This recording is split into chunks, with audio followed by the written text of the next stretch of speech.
So what's up mga brad, ayan, may natapos na naman po tayong DIY ampli cabinet. Yan po ay in-order ni Mr. Customer na taga Kasili Consolacion. Bali, tatlong power amp po ang ikabit ni Mr. Customer dito. Ayan, isa, dalawa, tatlo. At ditong banda mga brad ay dito po ikakabit yung mga processor na yan. Ayan.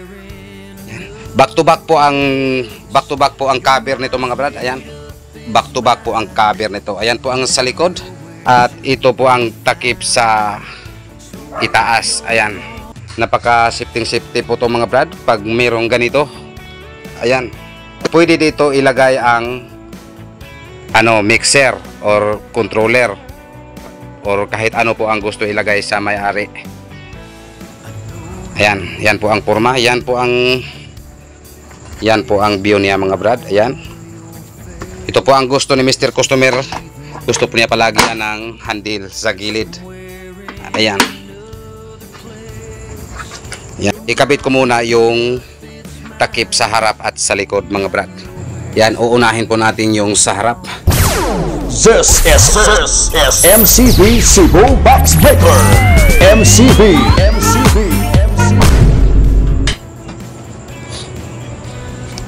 Yan po ang sample. Yan po ang nakakaganda po dito mga brad ay meron pong twist lock at meron pang lagyanan ng padlock kung sakali maglagay po kayo ng padlock. Ayan, pwede po kayo maglagay ng padlock dito. Ayan. Tatapusin ko muna para makita po natin ang overall view. 0923-375-3232 or 0916-274-0287. This is MCB Cebu Box Maker. Pwede rin kayo maglagay ng padlock. Ayan, may lagyanan po. Hindi po magklaro. Ayan. Ito lagyanan po to ng padlock. Kung sakali maglagay po kayo ng padlock, ayan. Dito pa, may lagyanan ng padlock. So, tapos naman tayo sa harap. Ando na po tayo sa likod. So yung box lang po ang iikot natin.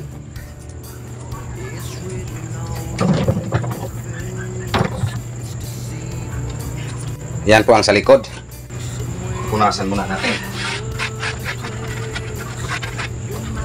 So ito po ang sa likod.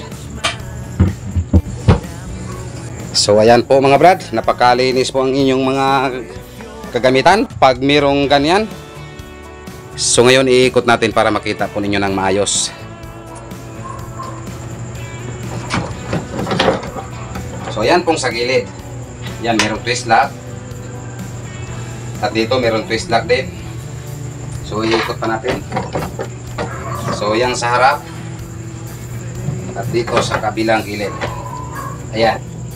Napakalinis at napaka-safety po ang inyong mga gamit pag mayroong ganito mga brad.